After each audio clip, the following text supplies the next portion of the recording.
Hola, ¿qué tal? Muy buenos días a todas y todos. Bienvenidas y bienvenidos a esta nueva sesión del curso de Geotecnia, donde vamos a hablar en el día de hoy sobre la compactación de suelos. ¿Sí? Lo primero que vamos a hacer en esta sesión es hablar de un concepto que ya hemos comentado brevemente, fugazmente en algunas sesiones, que tiene que ver con el concepto de la densidad relativa. ¿Ya? ¿Y por qué hablamos primero de la densidad relativa? La densidad relativa es un concepto que se ocupa para suelos granulares gruesos, ¿sí?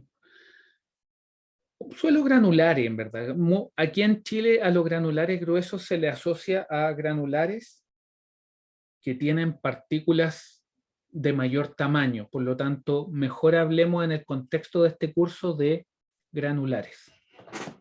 Eso quiere decir que vamos a estar hablando de suelos que están controlados por la gravedad. Eso quiere decir las gravas o las arenas. Entonces, ¿por qué es importante? Porque muchas de las propiedades mecánicas de la grava y la arena, por ejemplo, el módulo de deformación, el módulo de rigidez, dependen de su densidad, ¿sí? Pero no es solamente la densidad lo importante, sino que saber cómo ese estado de empaquetamiento, ¿cierto? Porque nosotros sabemos que las partículas se ordenan, tienen un orden. Cómo ese orden que presenta una arena ante una densidad específica compara con los estados extremos en los cuales que puede presentar ese suelo.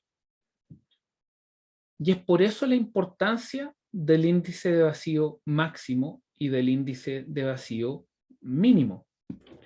Porque cuando queremos saber el empaquetamiento de un suelo granular, necesitamos saber cómo esa densidad está con respecto a estos extremos.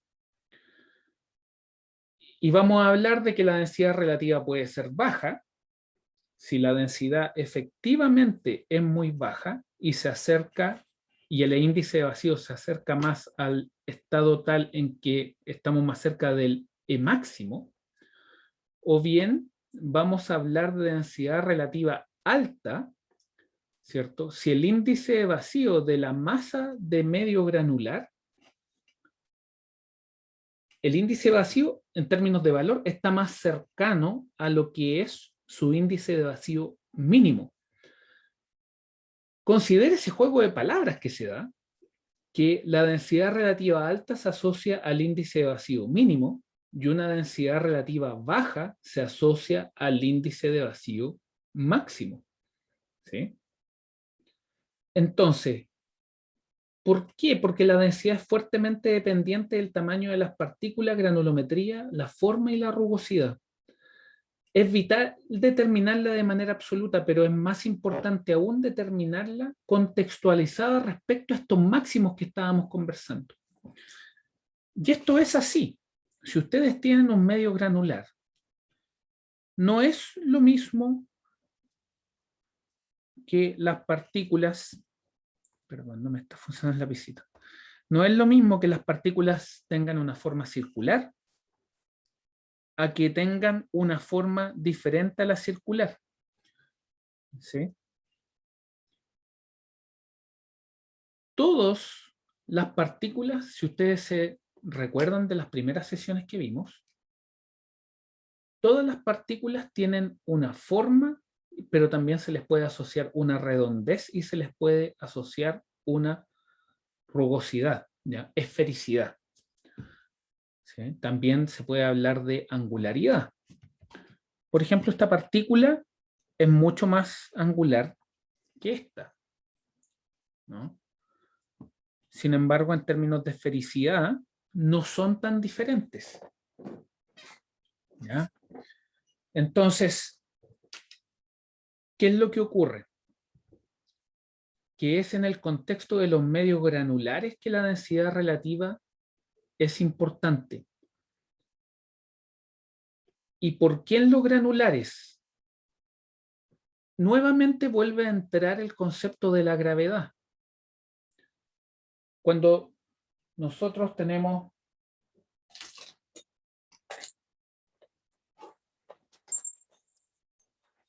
ocupemos porotitos. Aquí yo tengo unos porotos, ¿sí? Y estos porotos los estamos metiendo en un contenedor.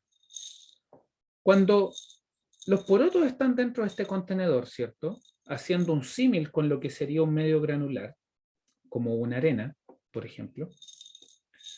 ¿Sí? No es que sean iguales, por supuesto que no son iguales, son materiales distintos, ¿no?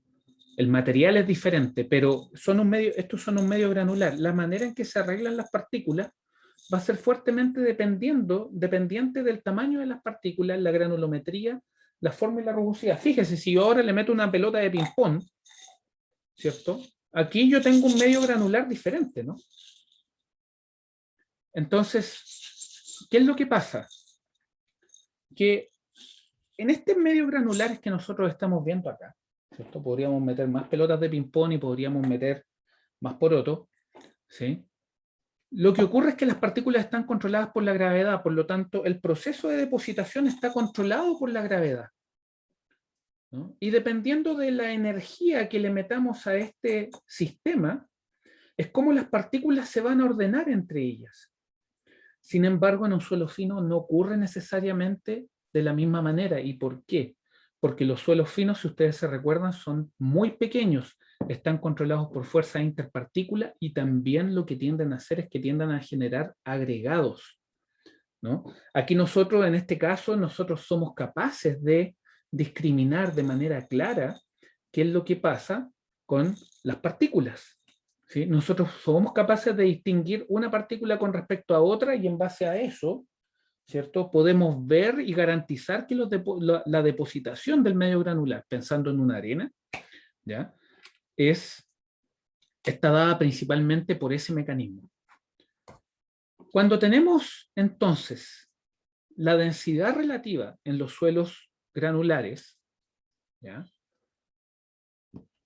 Estamos pensando en cómo el volumen de vacío se relaciona con el volumen de los sólidos, ¿cierto? Esto es parte del volumen de sólido, esto es parte del volumen de sólido, esto es parte del volumen de sólido, esto es parte del volumen de sólido, ¿sí? Entonces, nosotros sabemos, ¿sí?, que en la condición de Emax vamos a tener una densidad relativa cercana o nula, mejor dicho. Sin embargo, en el otro caso, cuando tenemos el índice de vacío mínimo, tenemos una densidad relativa máxima, ¿ya? Y eso es sumamente importante. ¿Cómo caracterizamos la densidad relativa? Esto es relativo a algo, ¿no?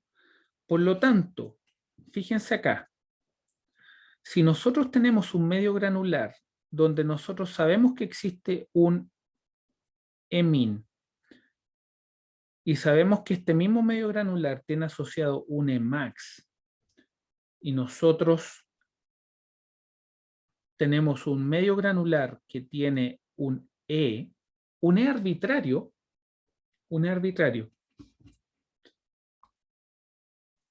en el fondo nuestra densidad relativa está dada,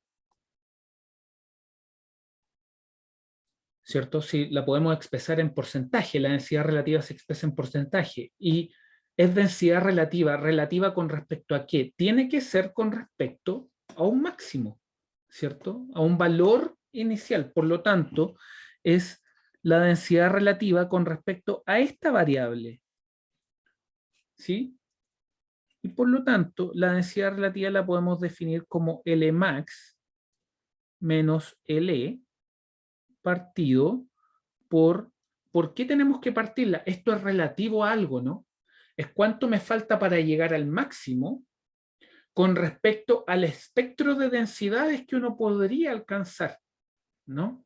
al espectro de índice, mejor dicho, al espectro de índice de vacíos que se podría alcanzar. Por lo tanto, esto tiene que ser con respecto al E máximo menos el E mínimo. Si usted gusta, lo puede interpretar de esta manera. Es cuánto del E, en qué punto está el E que tenemos del empaquetamiento con respecto al máximo que puede llegar, considerando que el camino completo que existe entre el mínimo y el máximo está dado por una distancia total, ¿no? Ahí estamos hablando de manera bien coloquial, ¿no? Para hacer el punto. Este es un tema importantísimo. Dedito arriba que se están transmitiendo los conceptos.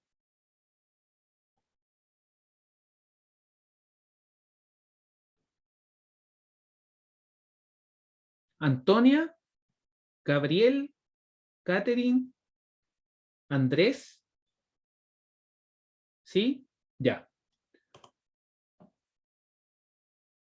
Entonces, una vez entendido el concepto, formalicémoslo. Y la densidad relativa queda de esta manera.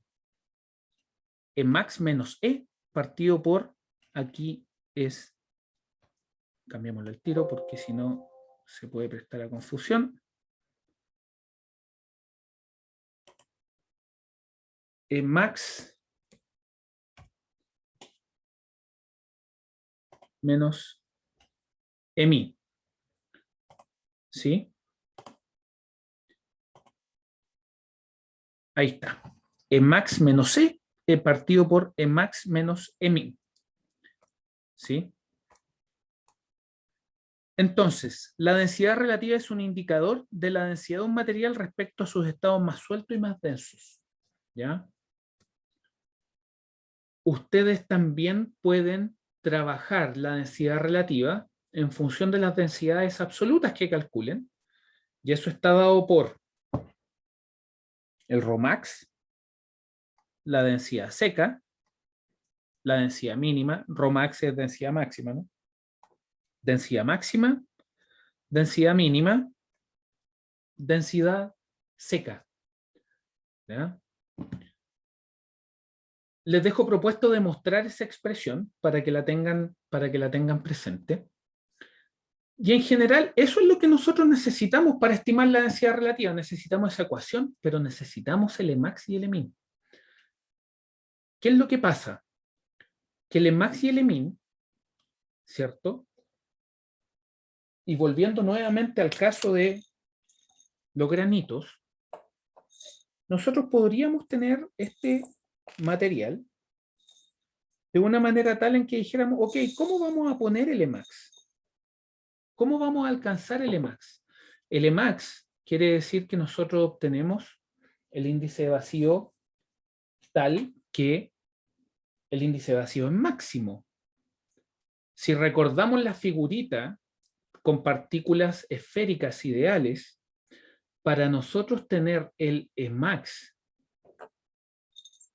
tendríamos que empezar, estrictamente hablando, tendríamos que empezar a poner una partícula sobre otra y lograr que esas partículas, ¿cierto?, estuvieran de manera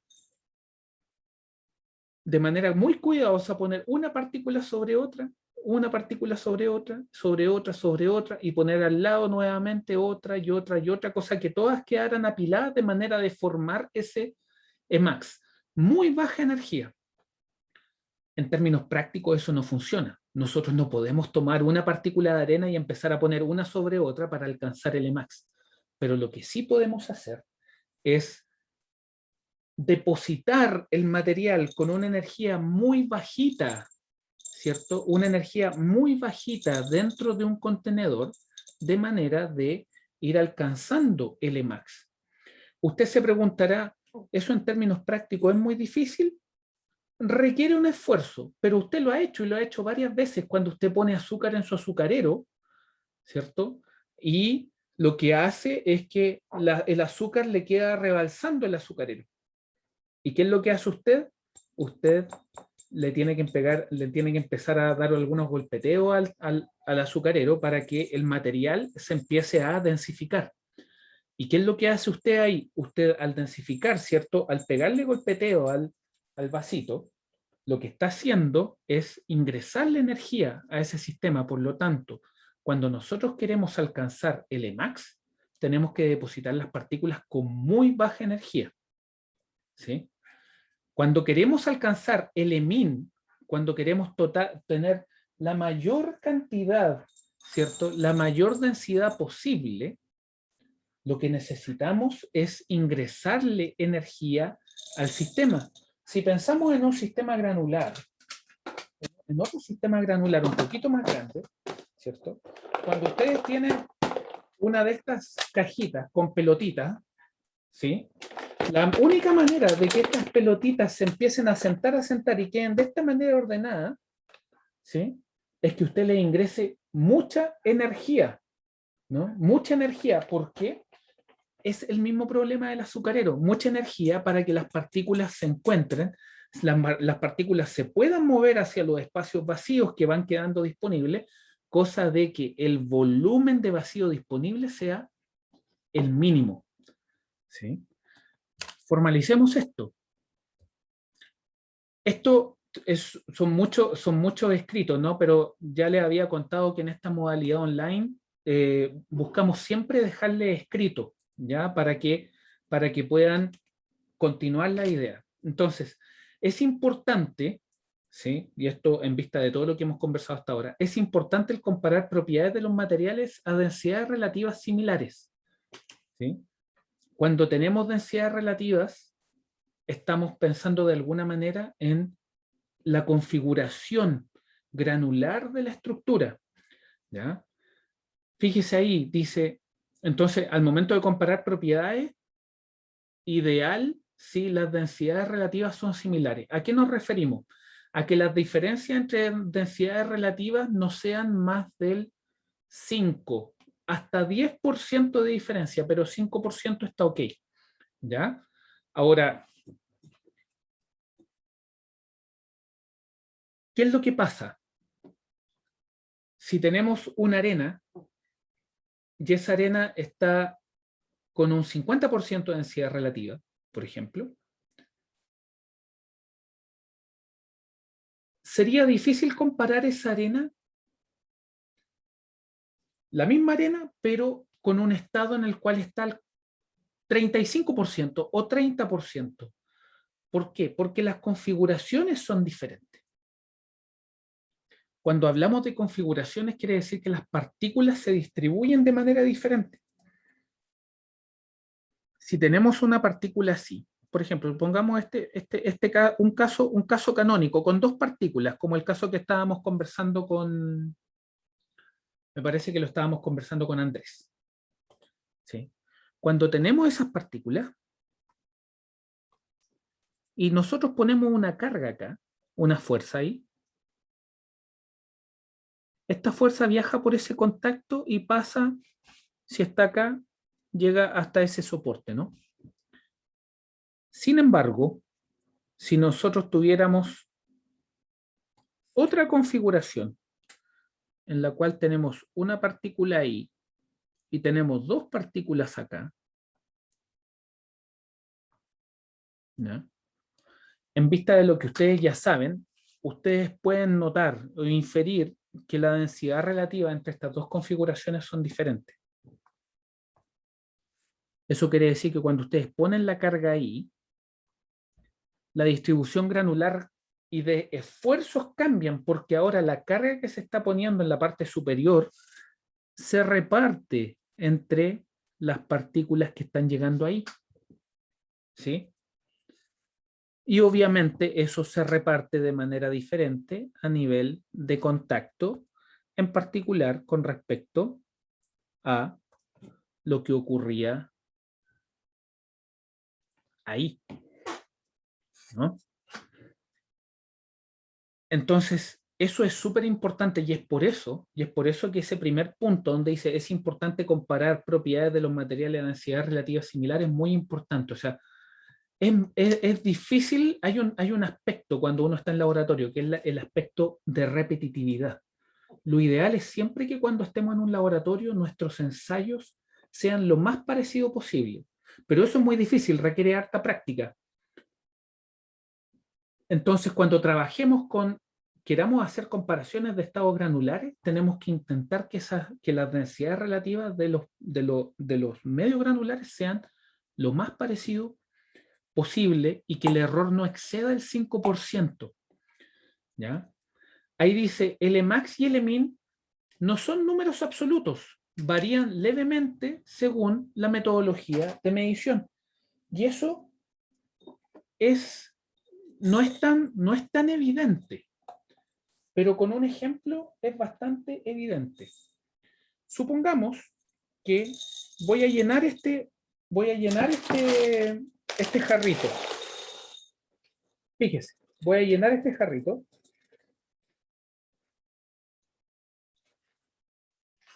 Y como ustedes pueden ver, el jarrito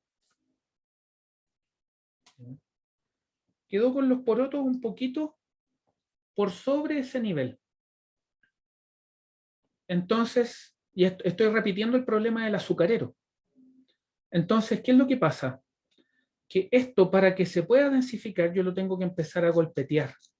Y eventualmente las partículas, ¿cierto?, se van a empezar a ordenar, ¿sí? Y si ustedes se fijan, el nivel, ¿cierto?, el nivel al cual antes estaba el medio granular, ahora baja, porque las partículas se empiezan a reordenar. Los que estaban en la cúspide empiezan a buscar el espacio lateralmente para poder depositarse, ¿sí?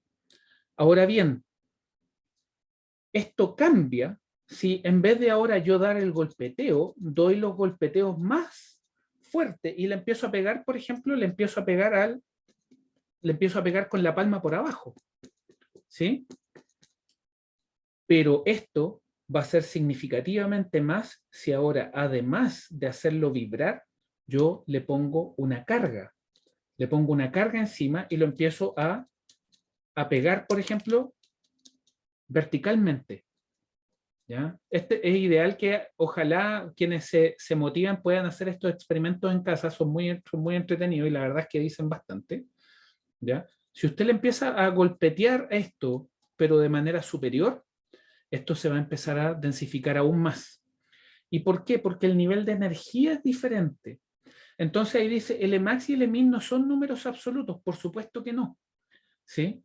Son valores que dependen del nivel de energía de compactación y es por eso que nuevamente aparece un concepto que es la estandarización. Necesitamos definir un sistema que nos permita, al definir el Emax y el Emin, a partir de un sistema sistemático, ordenado y estandarizado de procedimientos, tal que al terminar esos procedimientos nosotros digamos, ok, esta es la densidad mínima de este ensayo, o esta es el Emax y el Emin de este ensayo, según el procedimiento que se está siguiendo, ¿ya? Y es por eso que ahí dice, varían levemente según la metodología de medición. Por lo mismo, existen métodos de laboratorio para su determinación.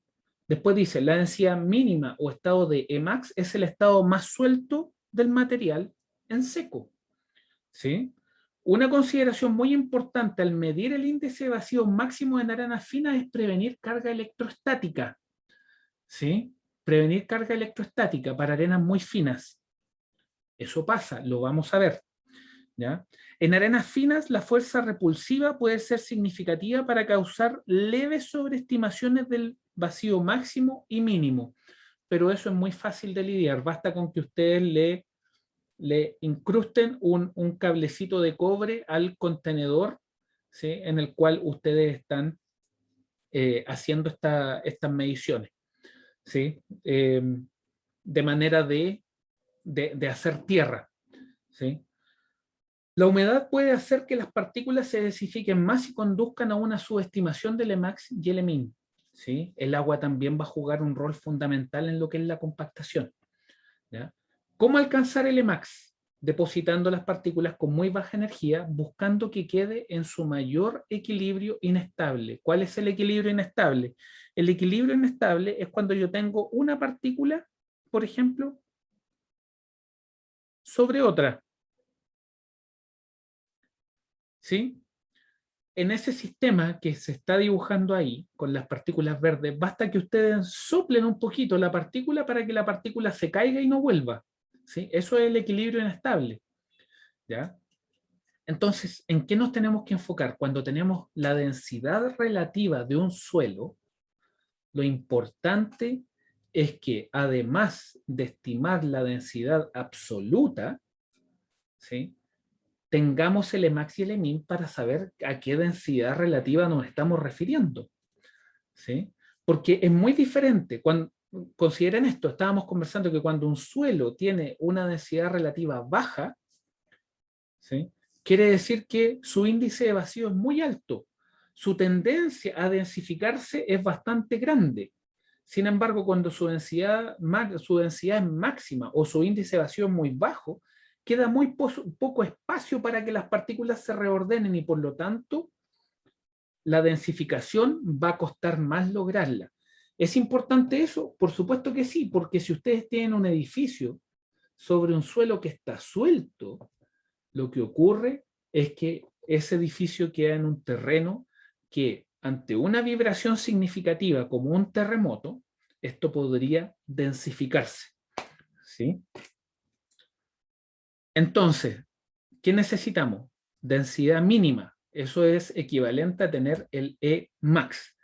Y aquí le estamos mostrando simplemente una fotito del libro del profesor Germain, ¿sí?, en la cual se muestra el setup o uno de los setups para obtener la densidad mínima, para obtener el Emax. Recuerde, para obtener el Emax lo que queremos es que el material se deposite con muy baja energía.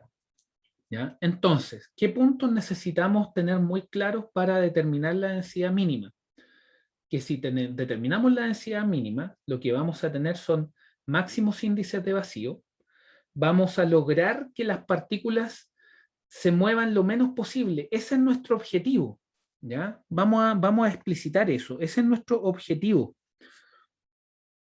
¿Sí? Si nosotros queremos, y va en línea con el sistema inestable que habíamos conversado, si nosotros queremos que las partículas estén en su máximo índice de vacío, eso quiere decir que ojalá pudiéramos ser capaces de poner con la mano una sobre otra, que queden en un equilibrio muy inestable, de manera tal que no se me densifique. ¿Sí? Importante, en todas estas mediciones siempre vamos a asumir que las partículas no pierden contacto. Existe un estándar, es el ASTM 4254. ¿Sí? Hay un laboratorio de esto asociado a nuestro curso. Lamentablemente, por la condición que nos afecta, ¿cierto?, como país, no podemos hacerlo. Y es por eso que nos estamos dando el tiempo de conversarlo muy en detalle, porque tiene una importancia significativa. ¿Ya? Existen tres métodos. El primer método es que el suelo se deposita con un embudo. ¿Ya? Eso quiere decir con un embudo como el que estábamos viendo ahí. ¿Sí?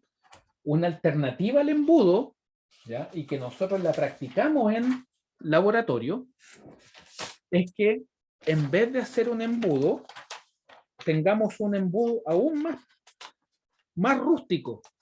Y ese embudo rústico es un conito de papel con una abertura muy pequeñita, ¿sí?, donde nosotros pongamos una abertura de papel, ¿cierto? Este es un conito de papel, ¿sí?, con una abertura muy pequeñita, cosa que nosotros metemos el material por acá y sale a una velocidad muy, muy baja por acá, ¿cierto? Y se empieza a depositar. ¿Sí? Es equivalente, de hecho, es equivalente si nosotros hiciéramos este ejercicio con los mismos porotos, ¿no? Con los mismos porotos. Podríamos buscar hacerlo. Ahí. Veamos si nos resulta.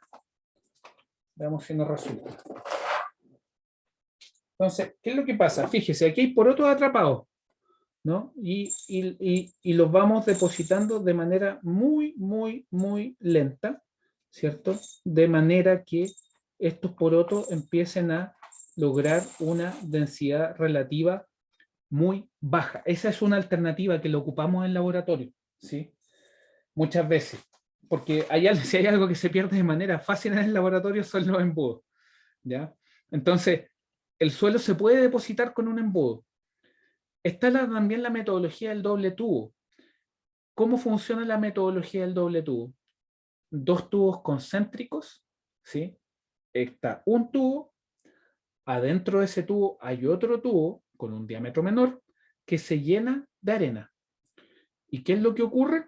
Ustedes toman el tubo que contiene a la arena dentro del tubo más grande y lo que hacen es que lo empiezan a subir de manera muy paulatina, muy lenta, cosa que el suelo se empiece a depositar de manera también muy lenta con una energía muy baja.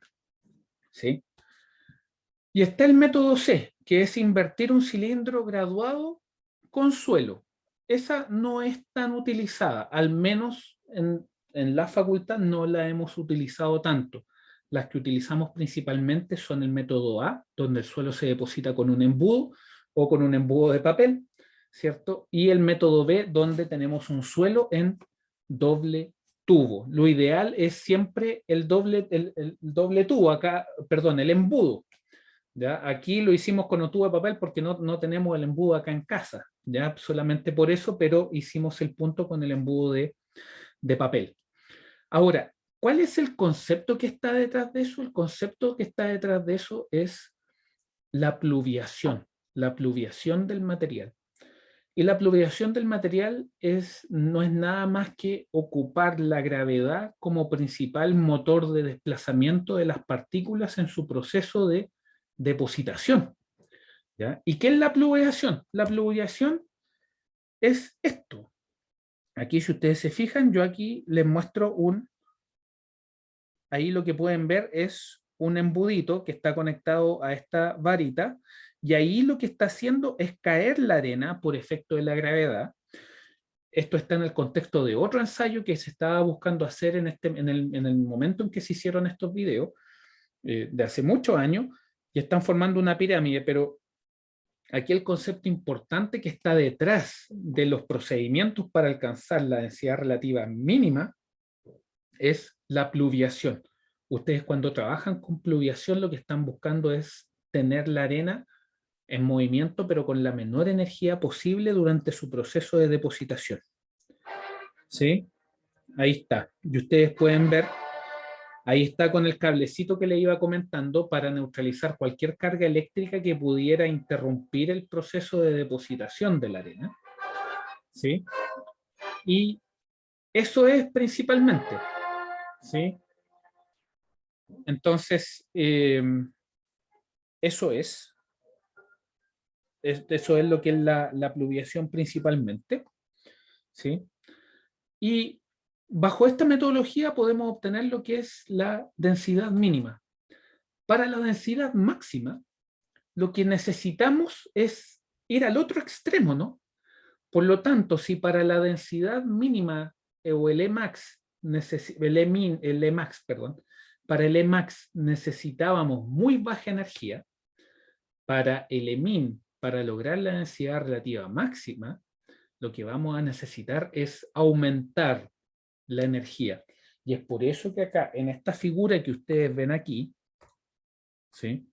En esta figura que ustedes ven aquí, aquí ustedes ven una especie de salero, donde en esta parte de acá se observa cómo hay arena que cae. Hay arena que cae y cae dentro de un contenedor. ¿Sí? ¿Y qué es lo que está buscando esto? Que la arena caiga con mayor velocidad, que se deposite con mayor energía, ¿cierto? Que ustedes le están poniendo más energía a este sistema. Y esa es una alternativa, ¿sí? Entonces, ¿qué es lo que necesitamos tener claro cuando vemos la densidad máxima? Que estamos lidiando con el índice de vacío mínimo, que aquí, en este caso, necesitamos lograr que las partículas se muevan lo más posible. ¿Para qué? Para que la partícula busque el espacio, ¿cierto? Para que busque el más mínimo espacio para poder insertarse en ese lugar encajar bien y generar un empaquetamiento denso, ¿sí? Existe un estándar. Este estándar es el ASTM 4253 nuevamente, ¿ya? Pero acá está la clave, y es que para lograr que las partículas se muevan lo más posible, nosotros vamos a ayudar a estas partículas para que lo hagan con mesa vibradora. Si bien nosotros podemos trabajar con esta metodología, ¿ya? Con esta metodología, nosotros también podemos trabajar con mesa vibradora. Y esa mesa vibradora, lo que hacemos en esa mesa vibradora es que al sistema granular le ponemos una sobrecarga encima. Pero es una sobrecarga muy bajita. Son apenas 14 kilopascales. ¿Sí? ¿A cuánto equivale? Aquí me gustaría hacer una pregunta. Es muy importante que manejemos de una manera adecuada el tema de las unidades. ¿A cuánto equivale 100 kilopascales? Alguien que haya hecho el cálculo o alguien que maneje las unidades de manera rápida. ¿A cuánto equivalen 100 kilopascales? ¿Cuántos kilos por centímetro cuadrado son 100 kilopascales? ¿Alguien sabe? María José, Andrés, Juan Guillermo, Gonzalo, Catherine, Iván, Antonia, Gabriel. Yo no sé, profe. Ya. ¿Pero cuántos son 100 kilopascales? ¿Cuánto es un kilopascal? ¿A qué equivale un kilopascal? Para el control 1 necesitamos que las unidades las manejen bastante bien. ¿Sí? Ustedes ya tuvieron el curso de sólido, han tenido los cursos de fluido. Entonces necesitamos que vuelvan a practicar el tema de las unidades porque las necesitamos para el día miércoles. ¿Ya? ¿A cuánto equivale un kilopascal?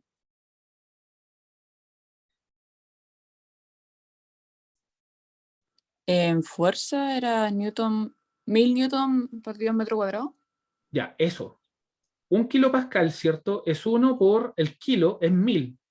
Son 1000 pascales. Y el pascal es Newton partido por metro cuadrado. ¿Sí? El Newton.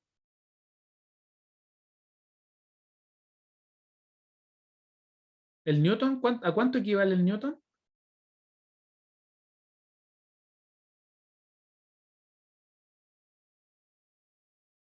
¿Cuánto vale un Newton?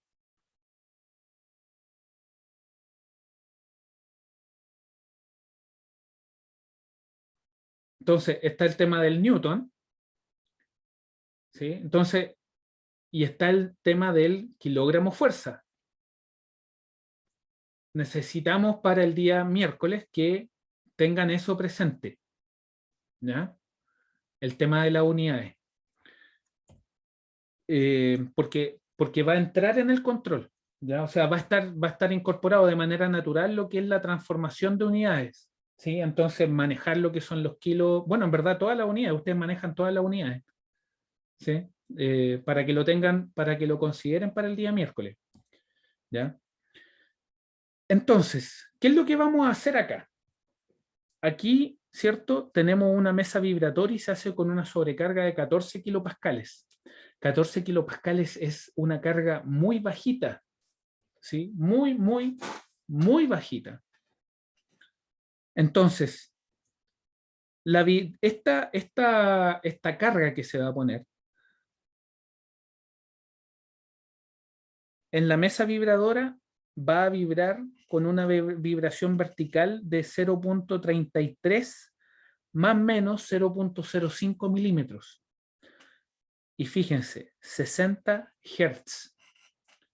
60 Hz. Esos son 60 ciclos por segundo. 60 ciclos por segundo. Y durante 8 minutos, ustedes estamos hablando de una energía significativamente mayor que la de este caso, por ejemplo. ¿Sí? Entonces, El peso específico, nosotros sabemos que es el peso de suelo seco sobre el volumen final, y es así como se determina la densidad máxima, ¿ya? O EMIN. ¿Cómo luce la mesa? La mesa luce de esta manera que está acá. Es una mesa que está normada, ¿sí? Es una mesa que está normada, donde absolutamente todo está normado. ¿A qué nos referimos con que está todo normado? Están normados el peso de los equipos, los diámetros de los equipos, los materiales de los equipos, los pesos, ¿sí? Son pesos estandarizados. ¿Y qué es lo que se hace después? Simplemente lo que se hace es que se pone el material en la máquina, ¿sí? Y fíjese, acá está el contenedor, ese es el contenedor en donde se pone el material, y aquí encima del material está el peso, ¿sí? Y aquí es donde esto se empieza a vibrar, ¿sí? Y esos son los ensayos y estos son los ensayos para los cuales se determina el índice de vacío mínimo en este caso, ¿ya? Ahora, también alternativamente a la mesa vibradora está el método japonés de golpeteo, que es similar al que yo les estaba mostrando anteriormente, que es donde ustedes lo que hacen es que van poniendo el material en capas dentro del contenedor y después lo van golpeteando, ¿ya? También bajo un procedimiento estandarizado, ¿sí?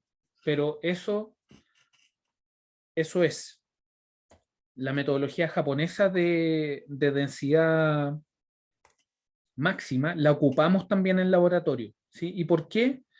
Porque es muy simple, y aun cuando existe mesa vibradora en la universidad, no siempre se puede acceder a ella, ¿ya? Entonces, bajo esas condiciones, el ocupar la metodología japonesa de golpeteo es bastante positiva.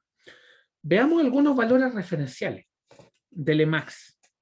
Fíjense, estas son arenas. Arena de Manchester, una arena industrial de cuarzo, y esta es la Ticino-san, una que está en Italia. Y fíjense en los valores. LMAX 0.909, 0.955, 0.93. ¿Eso quiere decir que LMAX siempre es de ese orden? No. Hay otras arenas que son del orden de 0.75, 0.78, 0.83. Pero en general yo diría que, así una respuesta rápida, que LMAX son valores para arenas, ojo, para arenas que están en el orden de los 0.73 hasta los 0.90, pongámosle 0.95, dependiendo de la arena, por supuesto, ¿sí? Índice de vacío mínimo, fíjese, 0.58, 0.640, 0.570. Hay otras arenas que pueden llegar fácilmente a los 0.4 y pueden llegar a los 0.6, ¿sí? Si es que no más, ¿ya? Pero como valores referenciales de max entre 0.73 y 0.95, en min 0.4, 0.6, ya están ok. ¿A qué voy Profe, con esto? ¿Sí? disculpe por interrumpirlo, pero este ensayo de el Emax para el ¿Sí? Emax, perdón, densidad máxima y densidad mínima, ¿es solo aplicable a arena y grava o también se puede hacer con material fino? Estrictamente hablando, se puede hacer con material fino hasta el 12%. Eso en la sesión que sigue. Pero entendiendo que los suelos naturales en general presentan un cierto porcentaje de contenido de fino, hasta 12% de fino está ok ocupar estos procedimientos. Para un contenido de fino que está por sobre el 12%, ¿sí? ahí se ocupa la metodología que vamos a ver posteriormente a esta, que es el ensayo de compactación Proctor. Ahora, hay mucha letra chica, ¿sí? Por ejemplo, para las arenas de relave en general tienen hasta un 20% de fino.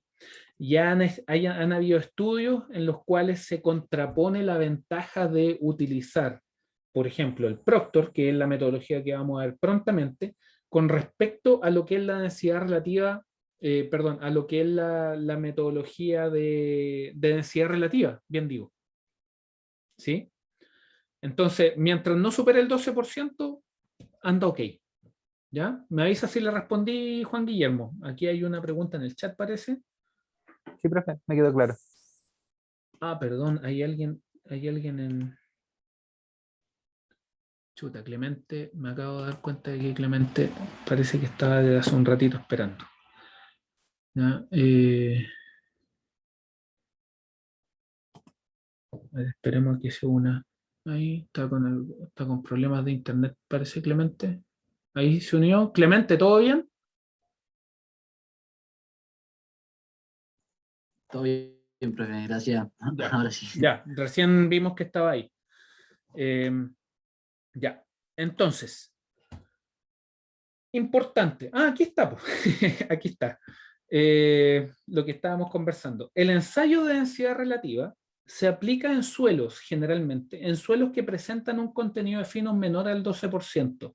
Desde una perspectiva de investigación usted puede ir con porcentajes mayores, pero desde una perspectiva de norma, de práctica estandarizada, ¿cierto? Ingenieril, menores al 12%. ¿Sí?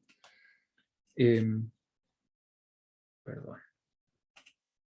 Entonces, con esto dicho, ya podemos hablar un poquito más de compactación.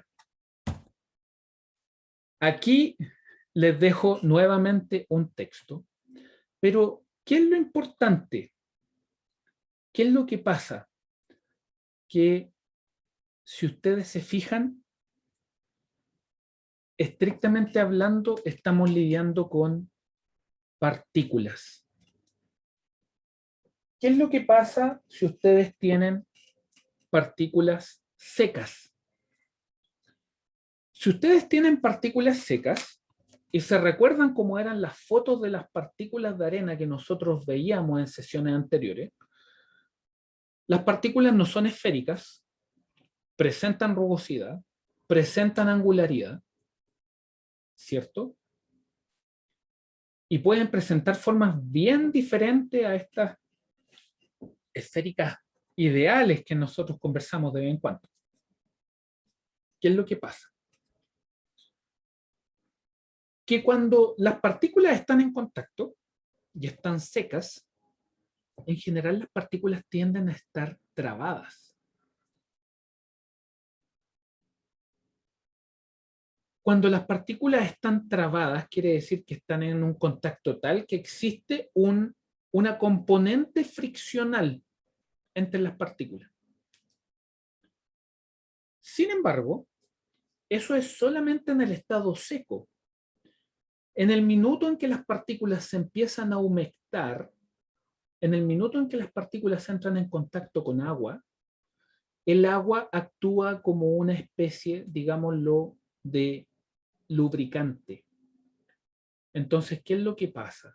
Que cuando la partícula está con humectación, la trabazón inicial que tenía la partícula por estar seca se empieza a perder por efecto del agua. ¿Sí? Por lo tanto, ¿y por qué se empieza a perder? Porque al tener este lubricante, al tener el agua actuando como lubricante, las partículas se pueden empezar a mover unas con respecto a otras.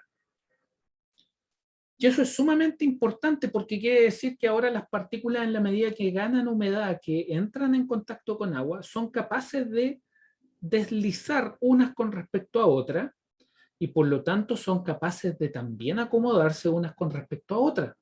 Por lo tanto, si nosotros tenemos una estructura que está seca y que está a una cierta densidad, al entrar en contacto con agua mejor, o diciéndolo de una manera técnica, empezar a aumentar su contenido de humedad, las partículas se empiezan a acomodar y son capaces de alcanzar una densidad mayor.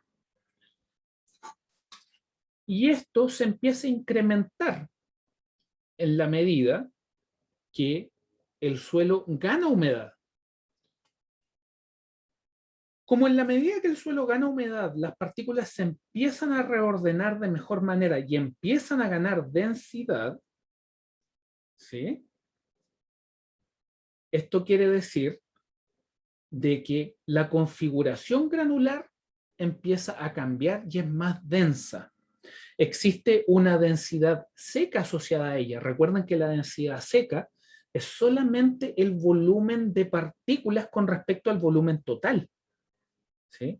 Es cuando ustedes calculan ese parámetro ustedes lo pueden calcular independiente de si el material está seco o está húmedo, porque refiere solamente al material. Por lo tanto, ¿qué es lo que ocurre?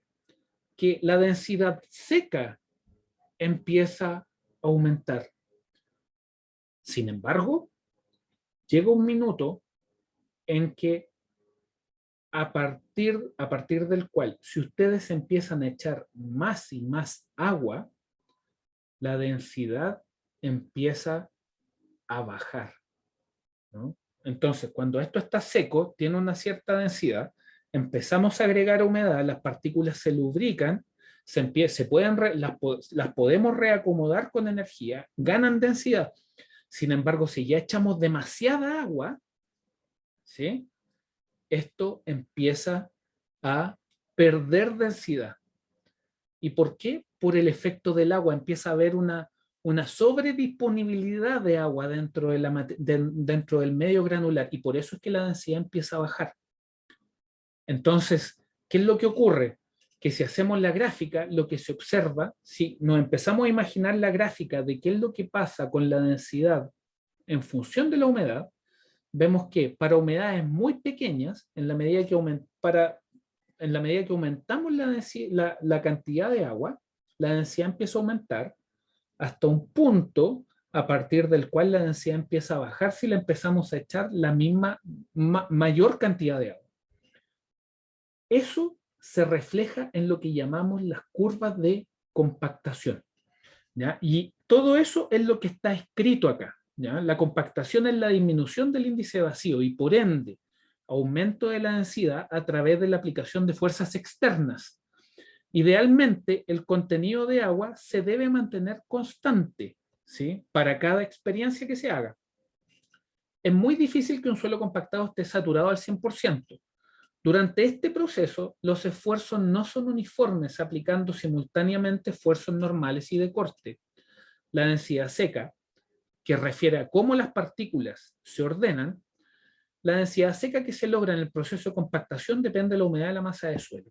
Así, a distintas humedades se pueden lograr diferentes densidades secas. Esta relación es bien particular. Un suelo seco a una cierta densidad se podrá compactar más a medida que se aumenta la humedad y por ende un aumento del contenido de agua inducirá una densidad seca compactada más alta, ¿ya? Esta tendencia continuará hasta la densidad seca máxima que se produce en el contenido óptimo de agua de moldeo. Para contenidos de agua mayores al óptimo, la densidad empezará a bajar. Dedito arriba que estamos todos en la misma página con respecto a ese concepto. ¿Sí? Juan Guillermo, Catherine, Gonzalo. Ya. ¿Cómo se refleja eso? Se refleja en un gráfico de este estilo. Y esta es la que se llama la curva de compactación. La vamos a empezar a detallar un poquito más, ¿sí? Pero esto es lo principal, ¿no? Ustedes aquí ven 5 puntos. Cinco puntos donde cada punto corresponde a un ensayo en el cual se ha agregado un cierto contenido de humedad a un suelo y se le ha medido su densidad. Se varía el contenido de humedad y se aumenta hasta un cierto valor, ¿cierto? y se obtiene otro punto, y se obtiene otro punto aumentando la humedad, otro punto aumentando la humedad, y la tendencia que se empieza a observar es esta. ¿Y qué es lo que ocurre? Que esto forma una especie de... tiende a formar una especie de parábola invertida. Entonces, ¿qué es lo que... ¿alguien tiene una hipótesis de qué es lo que buscamos al generar esta curva? ¿Qué es lo que pasa con esta curva? ¿Qué es lo que estamos buscando acá tener con esta curva? Considerando que el fenómeno que se observa es intergranular, es granular, ¿no? Es un fenómeno granular. ¿Qué es lo que estamos buscando? ¿Quién tiene una hipótesis respecto a lo que estamos buscando?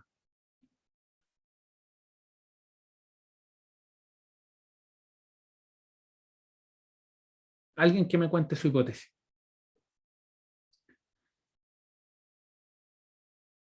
Lo que nos está indicando esta figura es que a partir de un gráfico de esta naturaleza,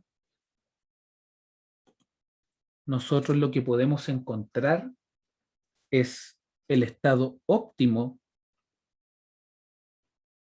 de humedad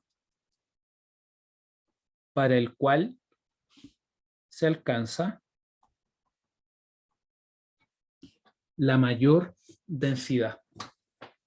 ¿Sí? La mayor densidad. Esto va muy en línea con lo que veníamos conversando. Pero acá, esta metodología no necesariamente la vamos a aplicar a arenas. Muy probablemente la vamos a aplicar más a suelos más finos, ¿ya? O a arenas que contengan un contenido de fino por sobre el 12%. ¿Sí? Ahora, aquí ustedes pueden ver otra curva. Y esa curva es la curva de saturación.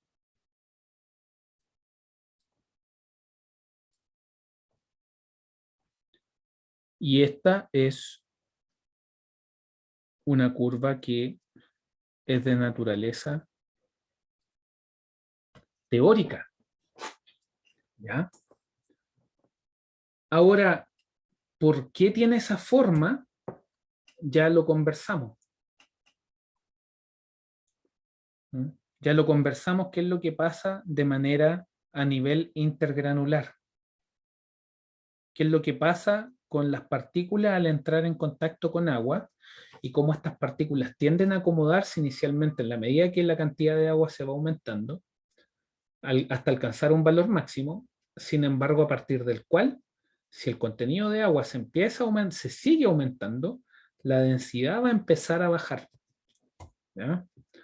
Ventajas de la compactación. ¿Por qué es tan importante que nosotros compactemos? ¿Por qué es tan importante que cuando tengamos una obra, un camino, un puente, un edificio, tengamos esto bien compactado? Porque nosotros queremos evitar que el suelo se nos asiente, queremos evitar que el suelo se autocompacte, queremos evitar que las reducciones de índice de vacío ocurran cuando nuestra obra está encima. Si tiene que haber una reducción de vacío, esa reducción de vacío se tiene que hacer antes de que se inicie cualquier obra. Y es por eso que la compactación es tan importante, ¿no? Fíjense lo que estábamos conversando, el tema de la fricción, el tema de la interacción granular, del bloqueo. Cuando nosotros tenemos las partículas más cerca una de otras, estamos aumentando la interacción entre ellas, estamos aumentando la fricción entre ellas, estamos aumentando su resistencia a que las partículas deslicen unas con respecto a otras. Eso va en directa relación, si nosotros tenemos las partículas que se traban y son capaces de trabarse, quiere decir que ante una perturbación un esfuerzo, ya sea de corte, ¿sí?, o de esfuerzo normal, las partículas van a presentar mayor resistencia a desplazarse entre ellas y por lo tanto a deformarse, lo cual quiere decir que mientras más compactado esté un suelo, nosotros vamos a mejorar su resistencia. Queremos disminuir también la permeabilidad del suelo eventualmente. ¿Y por qué se disminuye la permeabilidad del suelo? Porque considere que la compactación, la filosofía fundamental de la compactación dice es la disminución del índice de vacíos y por ende un aumento de la densidad a través de la aplicación de fuerzas externas. Si nosotros consideramos que la permeabilidad es la capacidad del medio granular, está relacionado con la capacidad del medio granular de dejar pasar agua, eso quiere decir que cuando las partículas están acá, ¿cierto?, por ese espacio que nosotros estamos dejando ahí, las partículas, ese espacio es significativamente más pequeño que el espacio que existe en este otro estado máximo que habíamos conversado, en el cual el tamaño del vacío es más grande y por lo tanto por ahí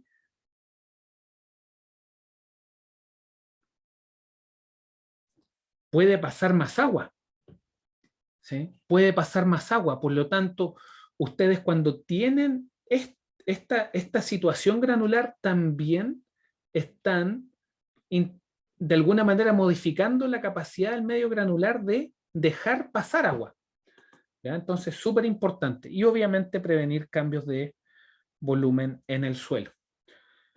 La hora se nos pasó un poquito la hora, ¿ya? Me parece que es un buen momento para dejar la clase hasta acá, salvo que hayan consultas, dudas, algún comentario respecto a la clase de ahora o respecto a la materia para el control del próximo día miércoles. Yo encantado de quedarme aquí algunos minutos conversando con ustedes si es que así lo requieren y nos vemos el próximo martes. Que estén muy bien, cuídense, gracias. Chao, chao.